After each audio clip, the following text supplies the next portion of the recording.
Good morning, you're back with me, Richard Askam, on today's Inkish Bonjour, and I'm joined by Tim Sterbak, who I've just learned is the CEO of IST LED UV.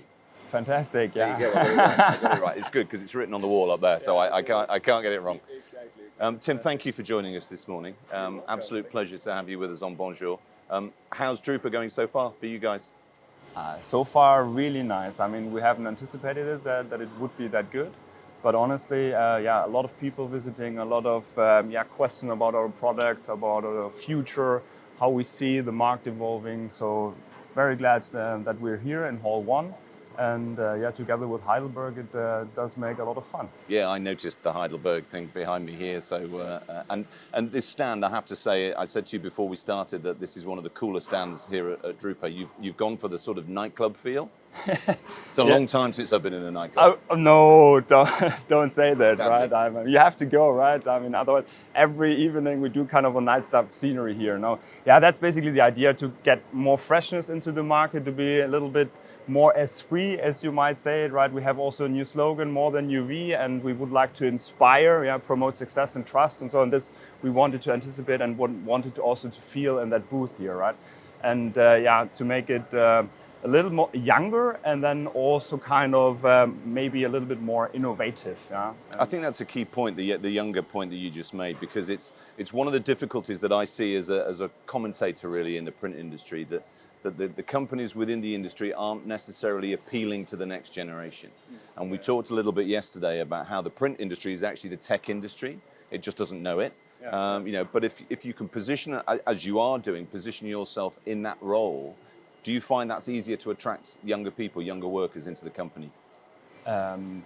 Sure, that is one part, and the other one was literally, okay, where are the key features, or what are the key features of IST? What is IST really perceived in the market, right? And we were really a trustful company, so with a lot of heritage. We were founded in 1978, and we were one of the first to introduce UV curing into the printing industry, and therefore we gathered a lot of trust and quality.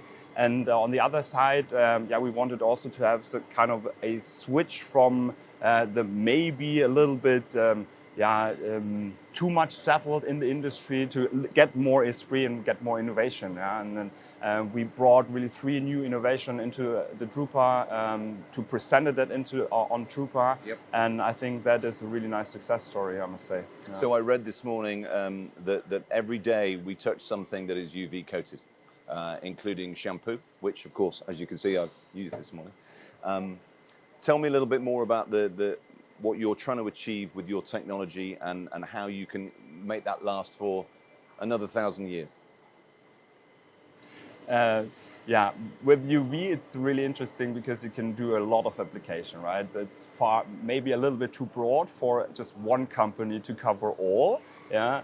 So we try to focus now a little bit more on the printing world, and then go stepwise for other applications. But for instance, I mean, that might be, but I guess so. It was also cured with some UV application. Also, when you go into, for instance, the furniture industry, where you have mattifying effects, you see probably, I don't know if you see that in the camera, the Excimer lamp, which we introduced also to the market, to mattify surfaces. So there are really nice procedures and applications you go with UV and advantages. On the other side, there might be still some hesitant to use UV due to regulations or environmental discussions, which I do understand, but there are also solutions for that. Yeah. Sure, and that's one of the key points that we're hearing a lot about this week in terms of sustainability and ESG for all companies. It's something that we all, not only as individuals, but also as businesses, are very responsible for. What's IST's position in terms of developing your products with that in mind? Sure, we want to go like CO2 neutral. So it's maybe 2 sides on, for instance, a mercury lamp, right? You can go like for 100% recycling of such a lamp, because you have the quartz glass, you have some diodes, and you have a little bit mercury and some other diodes within the lamp. So, I mean, if you cut the lamp, the quartz glass, and could peel out the mercury, you can 100% recycle the mercury lamp itself, right? I mean, electronics as well. So, and then if you go into the LED, you might have some issues with the electronics on it, but you could also go with the recycling. So full circle. Also, like if you go with the factory processes itself, they're also not that much in high energy consumption. So therefore, we're pretty much in the way to be CO2 neutral, I must say. And is that a conversation that you're having with visitors at Drupa? Are they looking for you to sort of follow that strategy, or is it still a little bit in the balance? It's still a little bit in the balance. I mean, we had a lot of emerging markets here at the booth. We have the CX104, which is basically for the markets India, now South America and Asia. And there, as you might know, they're like the energy is not yet the huge discussion there, right? And I mean, we launched, for instance, a Smart Cure, which is an AI-driven optimization of the lamp of UV power adjustments. So if you say assisting steering to the printer, how much power he should run the press or the UV lamp or the UV LED at each press. That is where we try to focus literally to engage, also the industry and, can we more efficiently cure and have the best electric component or electric power in the system you need. I think one of the things I'm hearing this week a lot is if you can achieve that sort of consequential benefit of the environmental issues, which are hugely important, as we know, it allows you to then focus on the technology and what it can deliver for your business, knowing that you're getting that consequential benefit of the ESG performance in the background. And I guess that's enough to convince people, to obviously hopefully invest their money into IST, but also I think so that they can see themselves doing the right thing as well. Yeah, I mean, it comes with the whole package, right? It's also probably then a strategy, or must be a strategy, that you say, okay, you have the function, you have the value proposition, and then obviously also the environmental aspects to it. And I think if you have the whole package, then there is a huge advantage to go for your products. Sure, yeah. So let's turn to technology a little bit. And you mentioned before we started filming that the music today was driven by AI, is that right? Yeah, we were just playing around, right? And we wanted to have kind of a Drupa song. And I mean, we hear the jingle every morning, right? In the beginning of That's what wakes me up.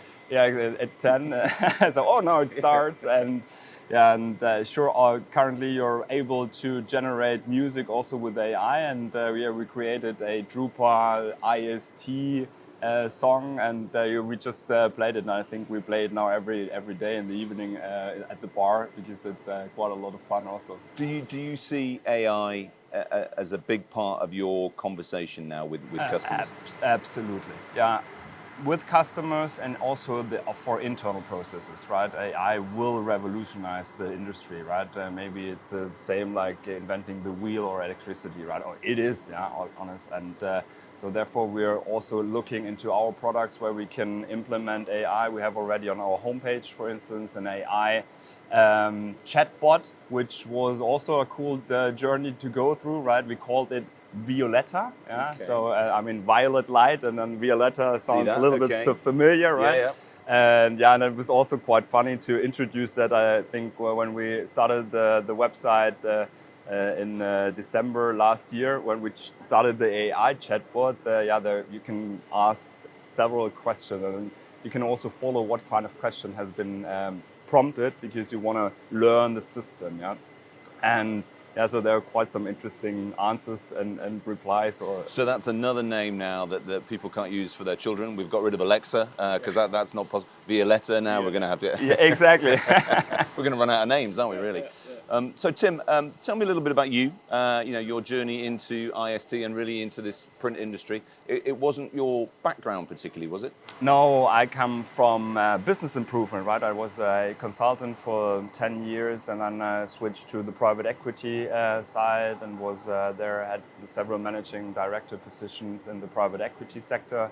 And then my wife got pregnant, and I was flying all around the world, like from Monday to Friday. And that wasn't honestly the concept, to raise children, right? And at least for our sake, right? So for other it might work, but I'm very happy now that I joined IST now 3.5 years ago. So I will be in October 4 years at IST already. Well, that's quite, that was a blink in the eye for my sake, yeah. Yeah, that happens when you have children as well, by the way. Exactly. And but I didn't. I do not regret it. I don't at all. I haven't regretted to join kind of the other side and also steer and guide IST to a better, hopefully better and more innovative and more flexible and more agile future.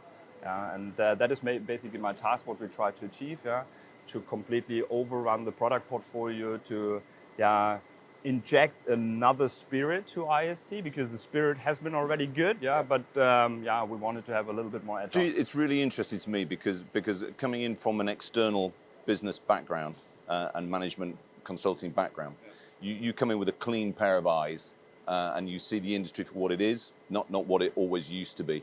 And that lovely expression, "That's the way we've always done it," doesn't mean anything to you, does it? Because that you haven't been in those shoes. Do you think that's an advantage to you and therefore to IST? I have to believe in it, right? Otherwise, I can't be really convincing, And I really believe in it, Sure, everything has its good side, but also there a flip coin of this.